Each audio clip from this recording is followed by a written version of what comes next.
ही दोन दृश्य आपण बघतोय। नाशिकमध्ये दोन गटात तणाव झालेला होता त्यावेळेसची ही दृश्य आहे। तर दुसरीकडे संभाजीनगरमध्ये ज्यावेळेस तणावाचं वातावरण निर्माण झालेलं होतं त्यावेळेसची ही दृश्य आहे। संभाजीनगरमध्ये देखील आता संपूर्ण परिस्थिती नियंत्रणात आल्याचं पोलिसांकडून सांगण्यात येत आहे। पोलिसांनी देखील या संपूर्ण जमावाला शांत केलेलं आहे। त्यांच्या मागण्या मान्य झाल्यामुळे आता संपूर्ण समाज हा आता परतताना दिसतोय। सध्या संभाजीनगरमध्ये देखील शांततेचं वातावरण पाहायला मिळतंय।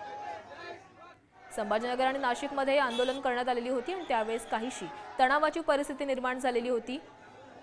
एकीकडे नाशिकमध्ये सकल हिंदू समाजाने मोर्चा काढलेला होता। या मोर्चादरम्यान दोन गटांमध्ये राडा झाला त्यामुळे तणाव निर्माण झाला होता। तर दुसरीकडे संभाजीनगरमध्ये देखील आंदोलन करण्यात येत होतं आणि त्यावेळेस तणावाची परिस्थिती निर्माण झाली होती।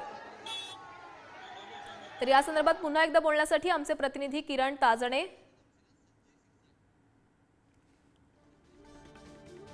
तर या संदर्भात आपण बोलणार आहोत। संजय शिरसाट आपल्यासोबत जोडले गेले। संजय जी, आपण नाशिक आणि संभाजीनगर मधल्या बातम्या बघतोय। नाशिकमध्ये बांगलादेशमध्ये जे काही हिंदूंवर हल्ले केले जात आहेत त्याला विरोध करण्यासाठी आंदोलन केलं जात होतं आणि या आंदोलनादरम्यान मध्ये राडा झाला। दोन गटांमध्ये काहीसा वाद झाला आणि दगडफेक करण्यात आली। या संपूर्ण दोन घटनांकडे तुम्ही कशा प्रकारे बघताय?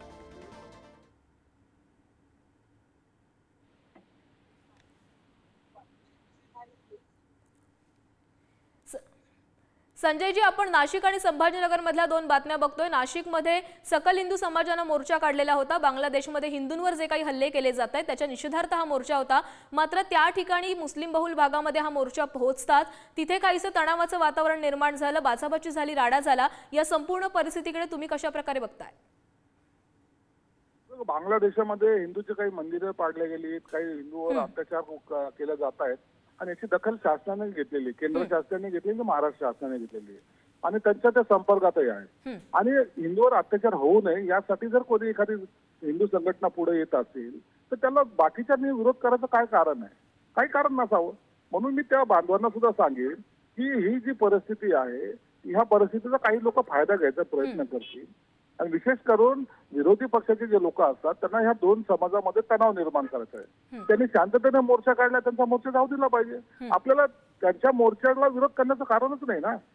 म्हणून अशा या घटनेमध्ये आपल्या भारतीय आपले लोक तिथं जे आहेत किंवा तिथलचे जे हिंदू बांधव आहेत त्यांना सुद्धा आपण सपोर्ट केला पाहिजे, अशी भूमिका सर्वांची असली पाहिजे असं माझं मत आहे।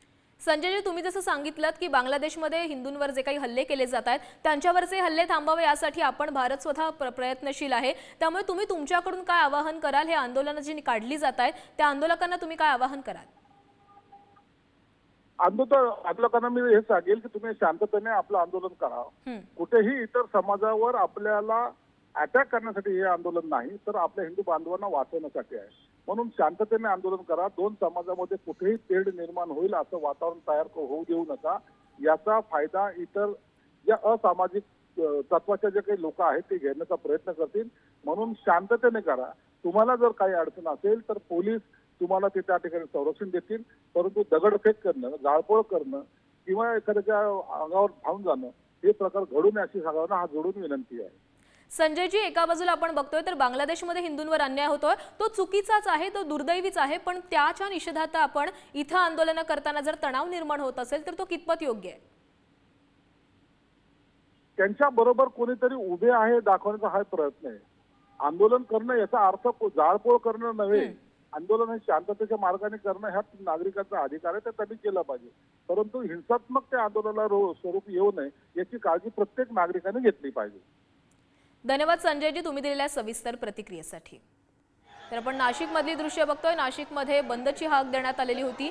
सकल हिंदू समाजाने मोर्चा काढलेला होता आणि या मोर्चा दरम्यान दोन गटात राडा झाला आणि त्यानंतर ही संपूर्ण परिस्थिती निर्माण झाली। आपण दुसरीकडे बघत होतो संभाजीनगरमध्ये देखील तणावाची परिस्थिती निर्माण झाली होती। संभाजीनगरमध्ये सध्या काय परिस्थिती आहे जाणून घेण्यासाठी आपण संभाजीनगरचे आमचे प्रतिनिधी सचिन जिरे यांच्याकडे जाणार आहोत। सचिन, संभाजीनगरमध्ये तणावाची परिस्थिती काहीशी निवळल्याचं तर काही वेळापूर्वी तुम्ही सांगितलं, आता तिथले जे आंदोलक आहेत ते माघारी जाताना दिसत आहेत का? नक्कीच आपण पाहिलं की गेल्या 1-1.5 तासापासून या सिटीच्या परिसरामध्ये मोठ्या प्रमाणात जमाव जमला होता. शेकडोंचा हा जमाव होता आणि जोरदार घोषणाबाजी देखील या ठिकाणी करण्यात येत होती. जमाव आक्रमक होत चालला होता. त्याच वेळेस पोलिसांनी अधिकची कुमक मागवली आणि पोलिसांनी त्यांना आश्वासित केले की तुमच्या ज्या काही मागण्या आहेत त्या मागण्या आम्ही पूर्ण करू. त्यांची आंदोलकांची मागणी होती, जो व्हिडिओ व्हायरल झाला होता, त्यावरती गुन्हा दाखल करण्यात यावा, तातडीने अटक करण्यात यावा. या सर्व मागण्या पोलिसांनी जाणून घेतल्या, त्यांच्याशी संवाद साधला आणि चर्चा केल्यानंतर आंदोलकांना आश्वासित केलं. त्यानंतर हा सर्व मॉब जो आहे, हा जमाव आहे, हळूहळू कमी झालेला आहे. आपण जर पाहिलं तर आता सध्या घडीला हा पूर्ण तो पुन्हा सुरू झालेला आहे. संपूर्ण जमाव या ठिकाणी निघून गेलेला आहे आणि कुठल्याही पद्धतीचा तणाव सध्या तरी सिटीचं पोलीस ठाणे परिसरामध्ये नाहीये. त्यामुळे ही समाधानाची बाब म्हणावी लागेल, कारण की हा जो परिसर आहे हा या परिसरामध्ये यापूर्वी देखील अनेक अशा घटना झालेल्या आहेत. त्यामुळे हा सेन्सिटिव्ह परिसर मानला जातो आणि पोलिसांनी ही शिस्ताई त्यांची यशस्वी झाल्याचं सध्या दिसत आहे. सचिन, हा जो मोर्चा आंदोलन करण्यात येत होतं, हे कोणत्या संघटनेकडून आंदोलन करण्यात येत होतं आणि हे आंदोलन करण्याआधी काही पोलिसांना याची माहिती देण्यात आली होती का? कुठल्याही पद्धतीची माहिती पोलिसांना दिली नव्हती, कळवण्यात देखील आलेलं नव्हतं. हे आंदोलन कुठल्याही एका पक्षाकडून, संघटनेकडून नव्हतं, एका समुदायाकडून हा आंदोलन करण्यात होतं. अचानक सुरुवातीला जर आपण पाहिलं काही तरुण या ठिकाणी आले होते आणि त्यांना पाहता ही जशी बातमी वाऱ्यासारखी शहरामध्ये पसरली आणि काही मोजके तरुण या ठिकाणी त्यांचं रूपांतर शेकडो तरुणांमध्ये झाला आणि शेकडोंचा जनसमुदाय एकट्ठा या ठिकाणी झाला. त्यामुळे वाहतूक थांबवण्यात आली होती. कुठलाही अनुचित प्रकार घडू नये म्हणून राज्य राखीव बलाच्या तुकड्या देखील या ठिकाणी मागवण्यात आल्या होत्या आणि पोलिसांनी मध्यस्थी केली आणि पोलिसांची मध्यस्थी यशस्वी झालेली आहे आणि इथला संपूर्ण जो जमाव होता आता निघून गेलेला आहे. पोलीस आता पुढील कारवाई करत आहेत. धन्यवाद सचिन, तुम्ही दिलेल्या सविस्तर माहितीसाठी. तरीही आपण दृश्य बघतोय, संभाजीनगरमधली दृश्य आहेत. काही वेळापूर्वी संभाजीनगरमध्ये तणावाचं वातावरण निर्माण झालेलं होतं, मात्र पोलिसांनी समजूत काढल्यानंतर हे संपूर्ण आंदोलक आहेत त्यांची जी आक्रमकता होती ती शांत झालेली आहे आणि हा जे काही तणावाचं वातावरण निर्माण झालेलं होतं ते देखील निवळलेलं आहे. मात्र काही वेळापूर्वीची ही दृश्य आहेत ज्यावेळी हा संपूर्ण समाज जे आहे ते मुस्लिम बांधव जेव्हा आक्रमक झालेले होते त्यावेळेस त्यांनी हे आंदोलन केलेलं होतं आणि त्यावेळेसची ही दृश्य समोर आलेली आहेत आणि त्यानंतर पोलिसांनी मध्यस्थी केल्यानंतर या संपूर्ण आंदोलकांनी आपलं आंदोलन मागे घेतलंय.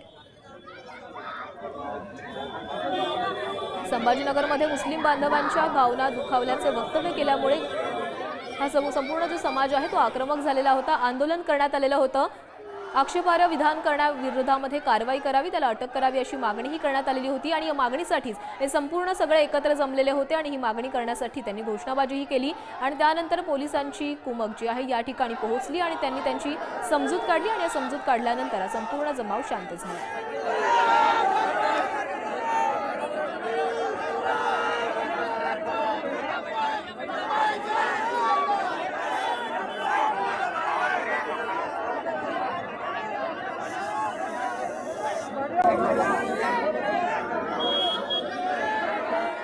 संभाजीनगरमधली ही दृश्य आहेत आपण बघतोय. अनेक जण या ठिकाणी जमलेले होते.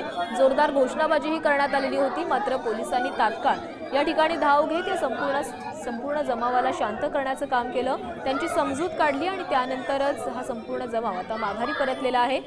ज्यावेळेस हे आंदोलन करण्यात आलेलं होतं त्यावेळेसची ही दृश्य समोर आलेली आहे. संभाजीनगरमधली ही दृश्य समोर आली आहेत. संभाजीनगरमध्ये मुस्लिम बांधवांकडून हे आंदोलन करण्यात येत होतं आणि यावेळी काही तणावाचं वातावरण निर्माण झालं होतं. ज्यावेळी मुस्लिम बांधवांच्या भावना ज्या आहेत त्या पोलिसांनी जाणून घेतल्या आणि त्यांना कारवाई करण्याचं आश्वासित केलं आणि त्यानंतरच या संपूर्ण समाज बांधवांनी आपलं आंदोलन मागे घेतलंय आणि त्यामुळे आता संभाजीनगरमधली परिस्थिती देखील निवळलेली आहे. तर दुसरीकडे नाशिकमध्ये देखील 2 गटांमध्ये राडा झालेला होता. त्या ठिकाणी देखील आता संपूर्ण परिस्थिती निवळल्याचं पोलिसांकडून काही वेळापूर्वी सांगण्यात आलेलं आहे. ज्यावेळी हे आंदोलन निघणार होतं त्यावेळेस पोलिसांना या ठिकाणी कुठलाही अनुचित प्रकार घडू नये त्यामुळे तिथे त्या ठिकाणी तैनात करण्यात आलेलं होतं. ज्यावेळी हे आंदोलन चिघळताना दिसलं, तणावाचं वातावरण निर्माण होताना दिसलं, त्यावेळेस पोलिसांनी तात्काळ हस्तक्षेप करत हे आंदोलन या ठिकाणी त्यांना शांत केलंय. या